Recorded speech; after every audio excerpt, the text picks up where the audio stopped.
అరే నేను ఈరోజు స్టార్ట్ చేద్దాం అనుకున్నా బట్ స్టార్ట్ చేయలేకపోతున్నా, ఎందుకు నాలో కాన్ఫిడెన్స్ ఉండట్లేదు, ఎందుకు నేను థింగ్స్ ని పోస్ట్పోన్ చేస్తున్నా, ఇలా డైలీ ఆలోచిస్తూనే ఉంటున్నావా? అయితే ఈ వీడియో ఎండ్ వరకు చూడు, నీకు ఒక ప్రాపర్ సొల్యూషన్ ఇస్తా.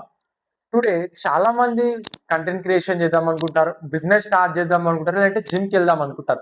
కానీ స్టార్ట్ చేసే ముందు ఒక్కసారి మనం ఆలోచిస్తాం, అరే కంటెంట్ క్రియేషన్ చేస్తే కన్సిస్టెంట్ గా పోస్ట్ పెట్టగలుగుతానా, లేదంటే రీల్స్ చేయగలుగుతానా?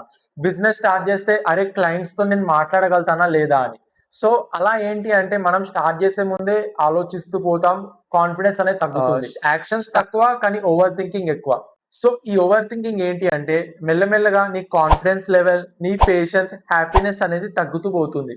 సో పర్ఫెక్ట్ టైం అనేది ఏది, నువ్వు ఎప్పుడు స్టార్ట్ చేస్తే అదే ఒక పర్ఫెక్ట్ టైం. నువ్వు ఎప్పుడు స్టార్ట్ చేసావంటే ఇదే ఒక పర్ఫెక్ట్ టైం లో మారుతుంది. నువ్వు రేపు స్టార్ట్ చేస్తే అదే ఒక పర్ఫెక్ట్ టైం. నువ్వు స్టార్ట్ చేశాక ఇమీడియట్ రిజల్ట్స్ రాకపోవచ్చు, కానీ నీకు ఒక నిజం చెప్పనా, టుడే ఎంత పెద్ద యాక్టర్ అయినా, ఎంత పెద్ద క్రికెటర్ అయినా ఒక్కొక్కసారి వాళ్ళు అనుకున్నంత బాగా పర్ఫామ్ చేయలేరు. అలా అని వాళ్ళ ఫీల్డ్ వదిలేసి వెళ్తారా?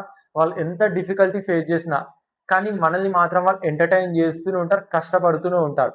సో నువ్వు కూడా మిస్టేక్ చేస్తావు, ఆ మిస్టేక్స్ ఏం చేయాలంటే నువ్వు నేర్చుకో, అర్థం చేసుకో. కొద్ది రోజుల తర్వాత నీకే కాన్ఫిడెన్స్ వస్తుంది, అరే ఈ మిస్టేక్ చేశాను, ఎలా అయినా నేను దీనిపైన ఫోకస్ చేయాలి, ఎలా అయినా దీనికి నేను స్ట్రాంగెస్ట్ కంబ్యాక్ ఇవ్వాలని నువ్వే అనుకుంటావు. సో రిమెంబర్ వన్ థింగ్, నీ ఫ్యూచర్ ని చేంజ్ చేసేది ఓవర్ థింకింగ్ కాదు, నీ యాక్షన్స్ మాత్రమే.